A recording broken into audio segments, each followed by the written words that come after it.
Hello दोस्तों, जय श्री कृष्णा।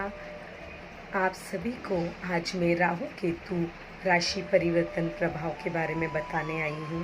राहु केतु अभी वर्तमान में वृष और वृषभ राशि में गोचर कर रहे हैं, जो आने वाली 11 अप्रैल 2022 को मेष और तुला राशि में गोचर करने वाले हैं। राहु केतु के मेष और तुला राशि में गोचर करते ही मेष राशि को काल सर्प दोष रहेगा, क्योंकि शनि भी इस बीच अभी वर्तमान में इसी महीने में राशि परिवर्तन करने वाले हैं और गुरु भी, और सिर्फ चंद्र ही इन ग्रहों के प्रभाव से इन राशियों से यानी बाहर रहेंगे। बाकी तो सारे ग्रह अंदर होने की वजह से काल सर्प दोष रहेगा। अगर इस वक्त किसी बच्चे का जन्म होता है तो वह काल सर्प दोष में आएगा।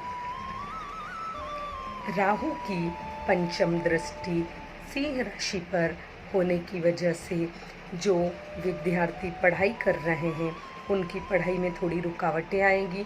जो गर्भवती महिलाएं हैं उन्हें गर्भ गिरने की संभावना बन सकती है, इसलिए विशेषकर अपना ध्यान रखें।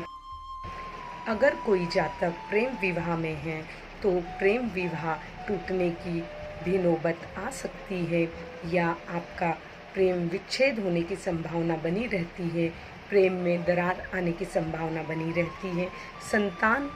अगर संतान से आपके रिश्ते ठीक नहीं हैं तो इस बीच संतान और आपके बीच और भी रिश्ते बिगड़ने वाले हैं, तो आप अपने संतान से भी अच्छे से मिलकर रहें। राहु की सप्तम पर दृष्टि और केतु के सप्तम में होने की वजह से पति पत्नी के बीच अलगाव हो सकता है, रिश्ता बिगड़ सकता है।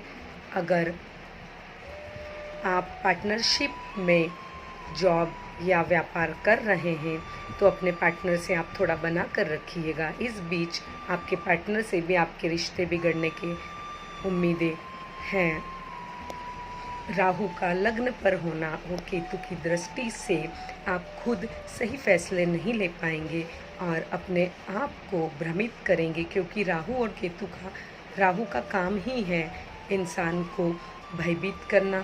वह पहले आपको भयभीत करेंगे और उसके बाद आपके गलत निर्णय आपसे लिए जाएंगे। इसलिए इस बीच आप जो भी काम कर रहे हैं वर्तमान में वही काम आप आगे भी 1.5-2 साल तक यही काम करें। आप अपना कोई भी काम में बदलाव ना करें, क्योंकि राहु केतु इंसान को भ्रमित करते हैं और काम को बिगाड़ने की कोशिश करते हैं।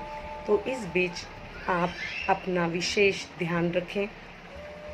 राहु की नवम दृष्टि भाग्य पर होने की वजह से भाग्य में अड़चने, रुकावटें, जो भी काम आप करना चाहेंगे उसमें देरी, क्योंकि केतु की लाभ पर भी दृष्टि होने की वजह से आप अभी लाभ नहीं ले पाएंगे कोई भी चीज़ों का। अगर आप मेहनत करते हैं तो आपको दोगुनी मेहनत करनी पड़ेगी, क्योंकि इस वक्त भाग्य का साथ आपको कम मिलने वाला है। शनि की आपकी राशि पर तृतीय दृष्टि 30 अप्रैल 2022 से होने की वजह से शनि भी जब लग्न को देखेंगे तो आप थोड़ा चिड़चिड़ापन और गुस्सेल भी बन सकते हैं। इसलिए आप थोड़ा शांत होकर अपना सभी काम करें। दोस्तों, यह गोचर सिर्फ मैं राशियों के हिसाब से बता रही हूँ। अब यह आपकी कुंडली पर निर्भर करता है कि आपकी कुंडली में कौन सा ग्रह कितने अंश बल पर है और कितना कमज़ोर और किस ग्रह के साथ युति में है, उस पर ज़्यादा विचार किया जाता है। यह सिर्फ नॉर्मल राशि के हिसाब से मैंने आपको बताया है। तो आइए दोस्तों, बात करते हैं वृषभ राशि की। वृषभ राशि में वर्तमान में अभी राहु गोचर कर रहे हैं, पर आने वाली 11 अप्रैल 2022 को राहु इनकी राशि से द्वादश स्थान में गोचर करेंगे, और द्वादश स्थान में गोचर करने की वजह से राहु इनके चतुर्थ भाव सुख स्थान को देखेंगे। जिससे आपके सुखों में कमी आएगी।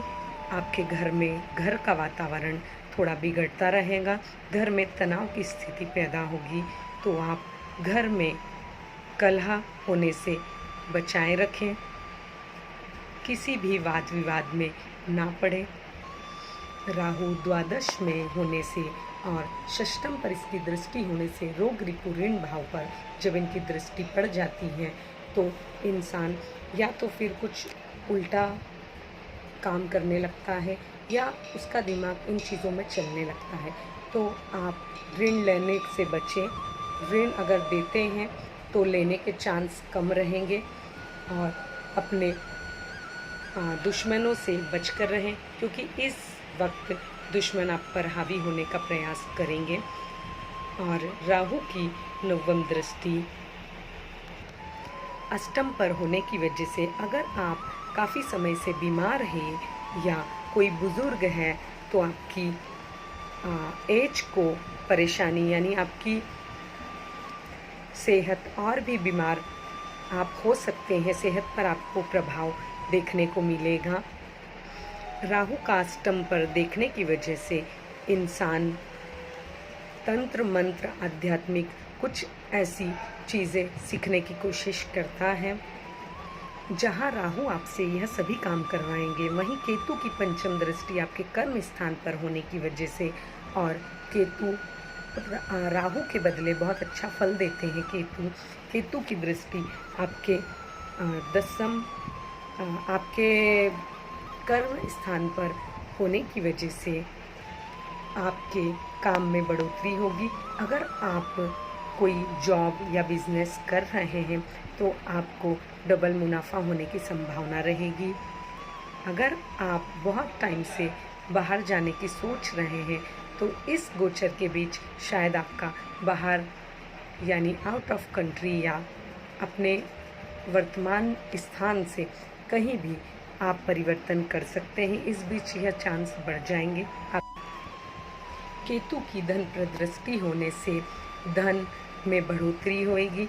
अगर आप कुटुंब वालों के साथ रहते हैं तो पहले ही राहु का चतुर्थ पर दृष्टि और केतु का धन पर दृष्टि होने की वजह से आप अपनी बोलचाल वाणी में थोड़ी नरमाश जरूर लाइएगा, क्योंकि यह राहु केतु का गोचर आपको पहले ही सुख की कमी करेगा।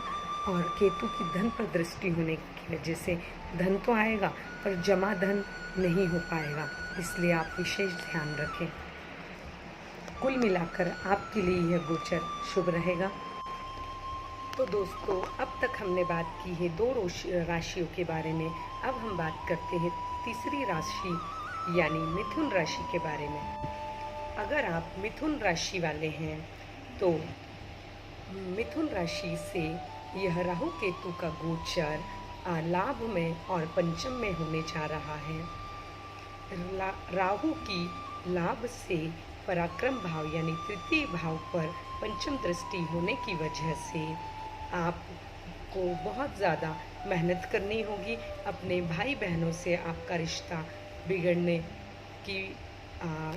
का टाइम शायद हो सकता है, क्योंकि भाई बहनों से आपकी शायद कम बन सकती है। इस बीच आपके लिए भी राहु की लाभ से सप्तम दृष्टि पंचम पर होने की वजह से अगर आप गर्भवती महिलाएं हैं तो आप विशेषकर अपना ध्यान दें।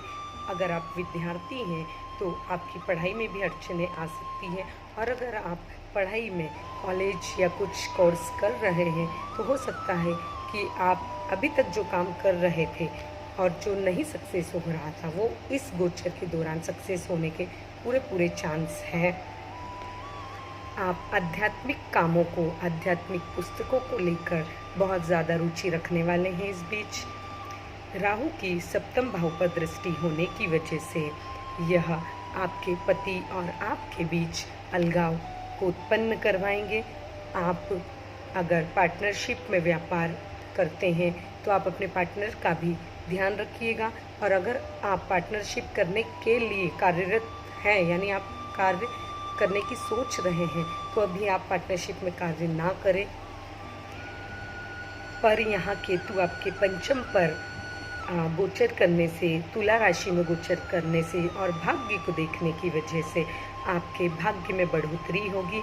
अगर आप आध्यात्मिक काम कर रहे हैं, धर्म के काम आप ज़्यादा करेंगे, इस बीच आपको भाग्य का साथ मिलेगा। आप धर्म के काम अधिक करने वाले हैं।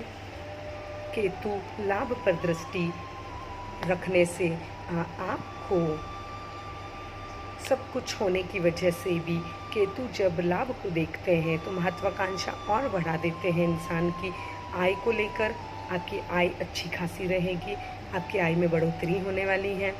अगर आपके अपने भाई बहनों से रिश्ते थोड़ा ठीक नहीं रहेगी, इस बीच कुछ अलगाव होने की संभावनाएं बनी रहेगी।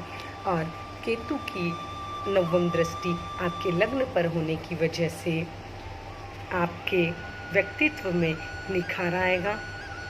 परंतु यहाँ केतु नीच राशि को देखेंगे। मिथुन इनकी नीच राशि मानी जाती है। आप यहाँ केतु की दृष्टि होने की वजह से आपको अपने व्यक्तित्व को लेकर बहुत ज़्यादा परेशानियाँ, यानी बहुत ज़्यादा आप सोचेंगे अपने जीवन के बारे में, अपने वर्तमान, अपने फ्यूचर को लेकर आप बहुत ज़्यादा पॉजिटिव रहेंगे। इस बीच कुल मिलाकर आपके लिए यह गोचर ठीक है। दोस्तों, मैंने पहले यह बात बता दी है, फिर भी मैं आपको एक बार और बता देना चाहती हूँ। यह सिर्फ सामान्य राशियों के हिसाब से आपको बताया जा रहा है यह गोचर। अगर आप अपनी कुंडली में राहु केतु आपके ठीक अवस्था में नहीं है तो यह गोचर आपके लिए कुछ ज़्यादा हद तक परेशानियां लेकर आ सकता है। और अगर आपके जन्म पीरियड में राहु केतु का गोचर बहुत अच्छा रहा है या बहुत अच्छी स्थिति में अंश बल से बली रहे हैं या खुद के नक्षत्र में हैं, तो आपके लिए यह गोचर बहुत अच्छा होने वाला है। अब यह आपकी जन्म कुंडली पर निर्भर करता है कि राहु केतु आपकी जन्म कुंडली